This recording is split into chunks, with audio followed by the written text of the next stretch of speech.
Damien Selkeb, je suis au BRGM Grand Est, directeur régional délégué, et donc on a prévu de vous faire une présentation avec ma collègue Marielle Arregro, qui représente la direction du numérique du BRGM.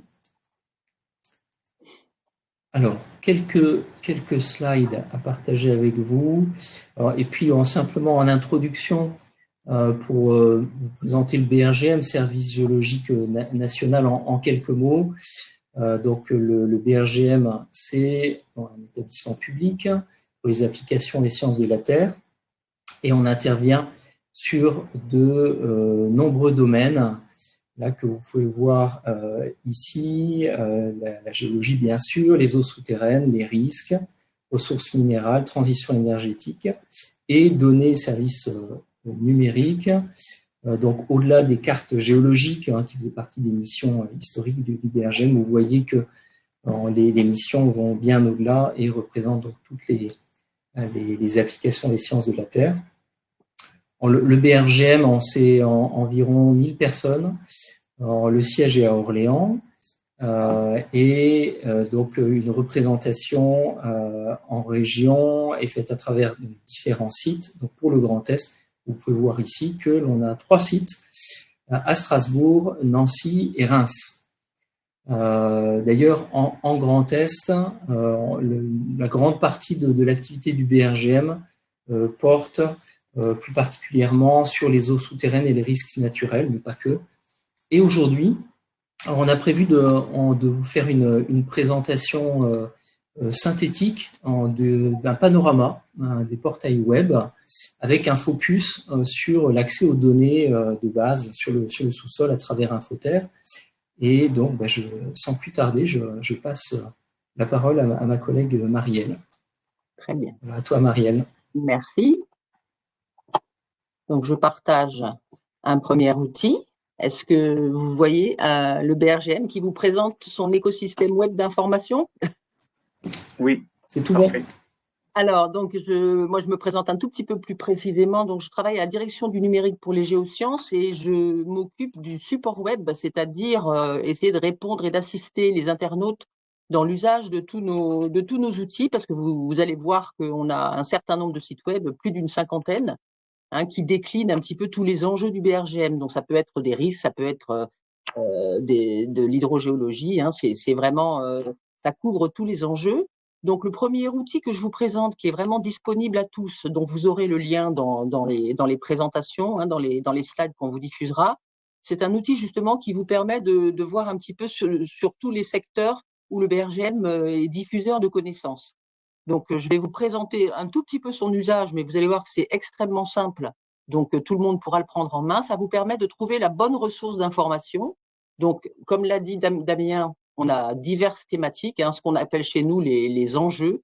Et pour chaque enjeu, on a des outils très dédiés. Donc, je prends par exemple ici le sujet des risques et de l'aménagement du territoire, et ça va vous amener à tous les sites, les sous-sites, nous on appelle ça un petit peu les sites satellites de l'information diffusée par le BRGM. Et ces sites satellites ont chacun des objectifs et des domaines d'application différents.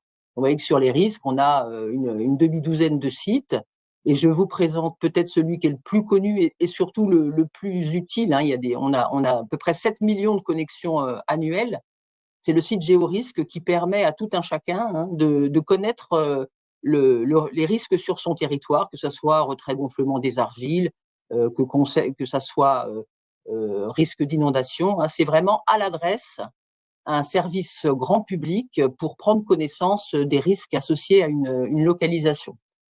Donc, c'est le plus important. Et donc, sur ce site que je vous présente, cette petite application, vous allez découvrir une 50aine de sites dans toutes les thématiques, et vous allez pouvoir accéder directement à ces sites, puisqu'à chaque fois, on explique à quoi sert le site, on explique le degré de difficulté d'usage du site, et on donne le lien vers le site en question.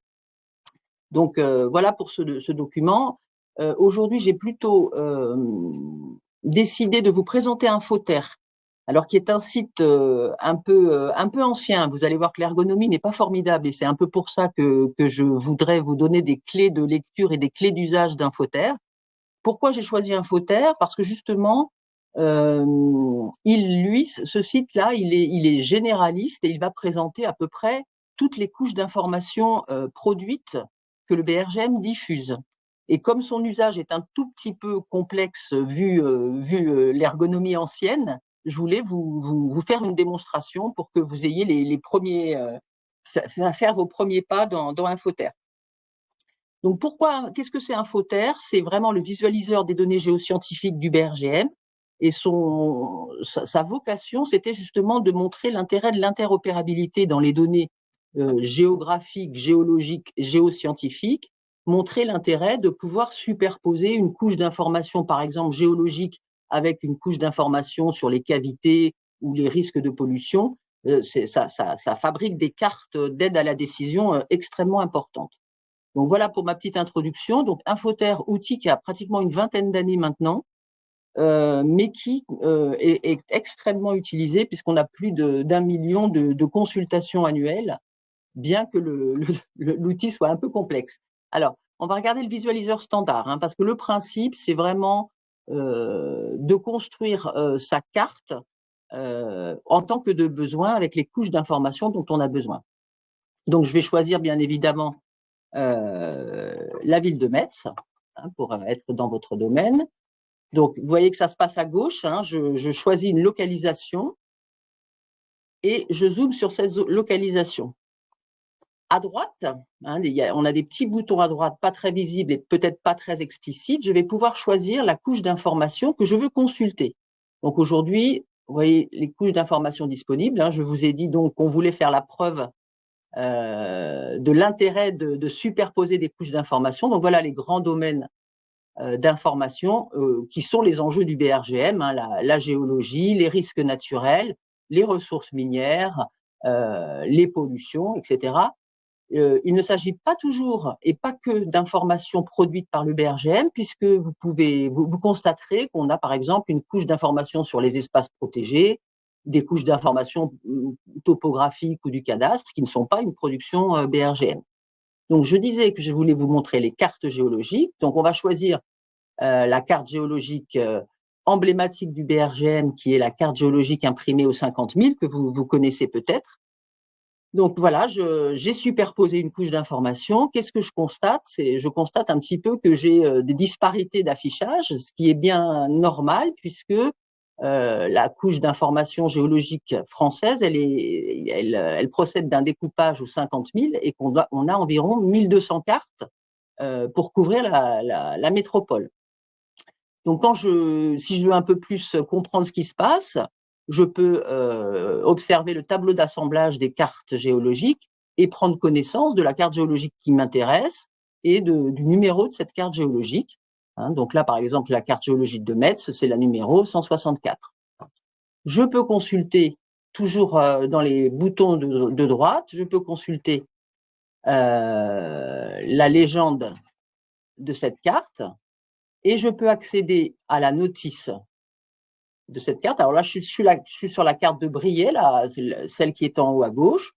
Je peux accéder gratuitement à la notice explicative de cette carte pour rentrer dans le dur de l'information géologique. Et puis, je peux consulter la légende de la carte et comprendre ce que chaque caisson signifie. Je peux aussi, avec les petits boutons, un petit peu de navigation en haut de l'écran, je peux avoir de l'information sur n'importe quelle zone de cette carte. C'est-à-dire que si je clique sur le petit i et que je veux consulter une couche d'information, une formation géologique, je vais pouvoir voir que je suis sur une formation qui relève de calcaire à griffer, par exemple. Alors, vous constaterez peut-être que la légende ne ressemble pas tout à fait aux couleurs de la carte. Pourquoi? Parce qu'on a procédé à une harmonisation de cette carte géologique, puisqu'elle a été produite à différentes époques par différents géologues, et que donc des fois, il n'y a pas tout à fait, ça ne concorde pas tout à fait d'une carte à l'autre. Donc, je vais vous faire observer la carte géologique harmonisée, qui effectivement donne une information peut-être simplifiée, mais plus lisible voilà, plus lisible et plus concordante entre les différentes formations. Et là, effectivement, si je regarde à nouveau la légende, vous allez voir que cette légende, elle est bien conforme aux couleurs que l'on voit ici. Hein. Et de la même façon, si je clique sur une formation, je vais avoir de l'information sur des argiles bitumineuses, etc. J'ai un peu plus de détails sur chaque caisson, puisque derrière cette carte géologique harmonisée, il y a une base de données avec des informations sur chaque formation diffusée. Voilà, donc je vais quitter cette couche-là et revenir sur ma carte géologique pour vous montrer, je vais enlever le tableau d'assemblage également, pour vous montrer peut-être de l'information qui va vous être utile, puisque c'est l'information disponible dans la banque du sous-sol. Alors, les dossiers du sous-sol, ce sont des dossiers qui décrivent les milliers de forages qui ont été effectués sur le territoire français. Quand je dis le millier, c'est plus d'1 million de forages sur le territoire français. La banque du sous-sol les met à disposition, c'est-à-dire que chaque forage de plus de 10 mètres, chaque sondage, que ce soit pour à des fins géotechniques ou à des fins hydrogéologiques, sont bancarisés et l'information est disponible à tout un chacun. Donc ça, vous imaginez bien que pour l'aménagement, c'est extrêmement important.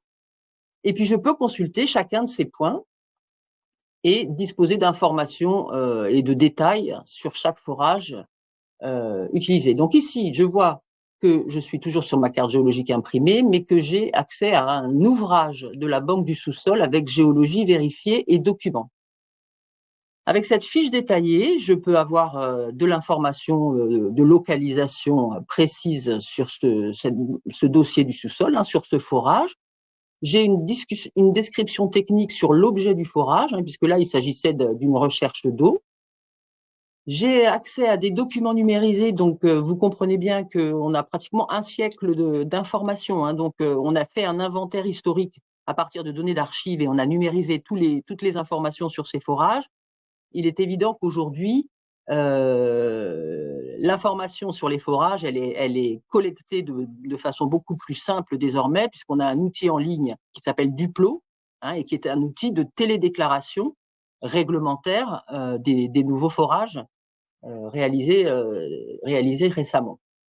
Alors là, je peux regarder par exemple, cet ouvrage est intéressant parce que voilà, c'est un ouvrage qui date, vous voyez, de 1944, et qui a été réalisé par l'autorité allemande sur la ville de Metz dans des temps un peu difficiles. Le plus intéressant pour les aménageurs, c'est cette information sur les logs géologiques numérisés, puisqu'on va avoir une information détaillée sur la stratigraphie de la zone en question.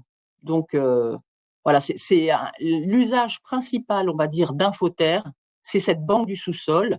Et il y a un usage vraiment extensif des bureaux d'études et des aménageurs sur ce sujet-là. Voilà. Ce que je voulais vous dire aussi, c'est que cette information, elle est exploitable, elle est téléchargeable. Je vais pas rentrer forcément dans les détails des téléchargements, mais la façon la plus simple d'utiliser Infoterre, c'est bien sûr d'imprimer, d'imprimer l'emprise de la carte et d'imprimer l'information que l'on a choisie, c'est-à-dire ici la carte géologique et sa légende. Voilà. Pour continuer sur le type d'informations disponibles, pour varier un petit peu les informations que je mets à disposition, j'ai l'intention aussi de vous montrer les données sur les sites et sols potentiellement pollués. Alors pareil, je vais vous montrer un énorme travail d'archives qui a été réalisé par le BRGM à la demande du ministère en charge de l'environnement. C'est ce qu'on appelle BASIAS et maintenant CASIAS. C'est l'information sur les anciens sites industriels et activités de service, de façon à garder la mémoire des éventuelles pollutions de ces activités. Donc pour ça, vous voyez, il y a énormément de points, donc je vais zoomer. Mettons que je zoome au 5000. Vous voyez que quand je zoome, j'accède à une vision avec une orthophotographie plutôt qu'à une vision topographique, parce que ça permet de se localiser plus facilement. Et toujours de la même façon, avec le petit i que j'ai utilisé en haut, je vais accéder à une fiche descriptive d'un ancien site d'activité industrielle ou de service. Et bon, j'ai choisi celui-ci parce que il s'agit du théâtre de Metz, hein, qui est considéré comme un site potentiellement pollué, puisque quand j'accède à la fiche, si j'identifie l'établissement, sa localisation, donc vous voyez, je vous présente une fiche Caseas, donc il y a tout un tas d'informations, et on apprend qu'effectivement, dans un théâtre, il y avait un dépôt de liquide inflammable. Donc, vous voyez le détail de cet inventaire, hein, qui vraiment, pour chaque ancienne activité, inventorie les risques potentiels. Donc là, il n'y en a pas beaucoup, mais pour certains sites qui ont eu une histoire industrielle importante, il y a vraiment des dépôts hydrocarbures, plomb, etc. Enfin, il y a des choses très, très, très précises.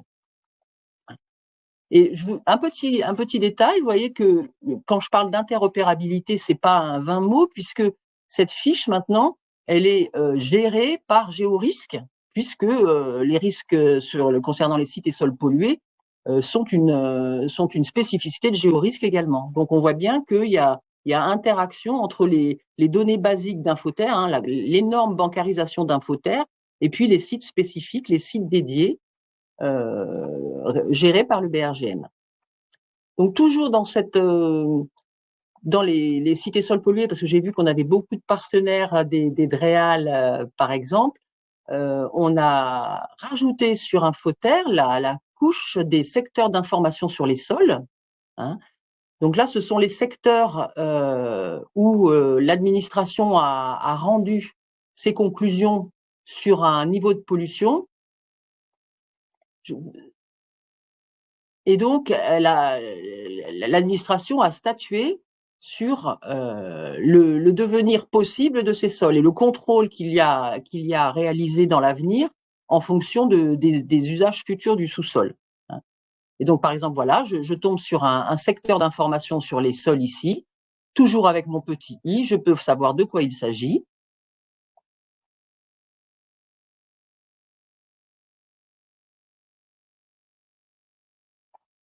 J'accède à la fiche. Encore une fois, il s'agit d'un risque, donc cette fiche, elle est gérée par Géorisque. Donc là, ce sont les secteurs d'information sur les sols, mais je pense que j'apprends rien à certains d'entre vous, sont décidés par les préfectures, hein, et puis les DREAL sont chargés d'observer, d'inspecter les pollutions suspectées ou avérées de ces secteurs d'information sur les sols, et sont ensuite en mesure de statuer sur les obligations réglementaires qui vont être liées à cette parcelle, hein. Donc, qu'est-ce qu'il faut faire, qu'est-ce qu'il ne faut pas faire, etc. Voilà. Donc, je pense que je vais m'arrêter ici. Simplement, je vais rajouter quand même, parce que j'ai insisté beaucoup sur la partie visualiseur, parce que je pense que c'est la plus complexe à utiliser. Mais vous voyez que dans Infoterre, on peut également rechercher des données par d'autres moyens. On peut faire des recherches spécifiques. Par exemple, on peut rechercher des rapports. Tous les rapports publics que le BRGM a réalisés pour le compte de l'État ou des collectivités sont accessibles et téléchargeables. Donc, encore une fois, je fais ma petite recherche sur Metz. Alors, c'est une recherche très, très générale, mais vous voyez qu'on a 36 rapports publics disponibles sur la ville de Metz. Et il est également possible de chercher d'une autre façon. Là, je vais chercher, par exemple, les cavités souterraines de la ville de Metz. Et encore une fois, là, ce n'est plus une recherche cartographique, mais je peux avoir un descriptif de toutes les cavités recensées, encore une fois, inventaire historique, etc. Hein, et par exemple, accéder à un descriptif de la casemate de la ligne Maginot qui est disponible, qui est visible sur le territoire de Metz. Voilà, je pense que j'ai fait un tour très, très, très rapide, hein, mais vous aurez des slides qui rejoueront un petit peu la présentation que je viens de faire et qui vous permettront peut-être de démarrer, comme je l'ai fait aujourd'hui, de façon assez logique pour retrouver les bons boutons pour une bonne consultation. Merci Marielle. En complément, il y a une question dans le chat là. Alors, ça fera peut-être le lien avec les géoservices. À savoir, existe-t-il d'autres moyens de mobiliser librement les données produites par le BRGM que via Oui, des API pour un oui. usage sous dans local? Tu Alors, peux nous ok. dire un mot de… Ok, alors je vous en dis quelques mots, mais encore une fois, j'ai détaillé un petit peu les possibilités de téléchargement et d'usage des données dans les slides qui vous seront distribués. Mais ce que vous devez savoir se trouve ici. Données et services, c'est un onglet que j'ai pas présenté, donc vous faites bien de poser cette question. Les couches d'information du BRGM sont réutilisables et conformes aux exigences Inspire. Donc, ça veut dire que c'est des couches d'information que vous retrouvez, par exemple, aussi dans le géocatalogue, qui est le catalogue de toutes les données SIG disponibles et publiques sur le territoire français. Et donc, on a un certain nombre de modes d'accès aux données, et notamment des services WMS, WFS, des accès KML, etc. Et à chaque fois, on vous propose un service, ce qu'on appelle OGC, Open Geospatial Consortium. Et grâce à ces services, vous pouvez accéder à des données de géologie, par exemple ici, un petit peu plus loin à des données sur les risques, un petit peu plus loin à des données sur les matériaux, etc.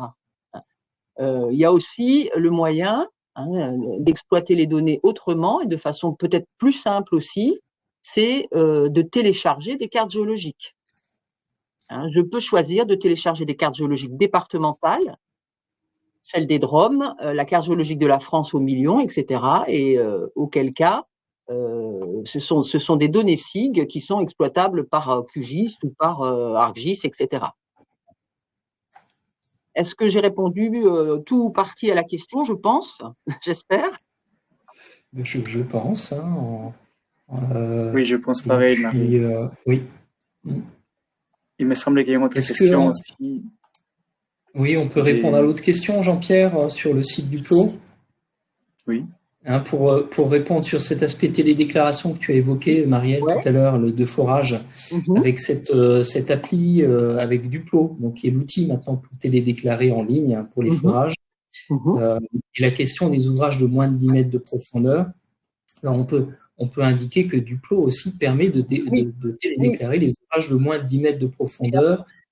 elle, Simplement, cette nuance des 10 mètres, c'est le code minier qui rend la déclaration obligatoire des ouvrages de plus de 10 mètres de ouais. profondeur, mais les ouvrages de moins de 10 mètres aussi sont légitimes à être déclarés. D'ailleurs, il peut être nécessaire de les déclarer au titre d'autres codes, je pense code de l'environnement, notamment pour les forages d'eau. Oui. Alors, le Duplo, on est en train vraiment de faire de l'information dessus, donc vous en aurez très, très largement. On élargit vraiment le périmètre de Duplo, puisque les forages géothermiques aussi enfin, c'est le même usage pour les forages géothermiques. C'est le même usage. On va utiliser Duplo également pour les forages domestiques. Donc, vraiment, il va y avoir une bancarisation des forages de plus en plus large.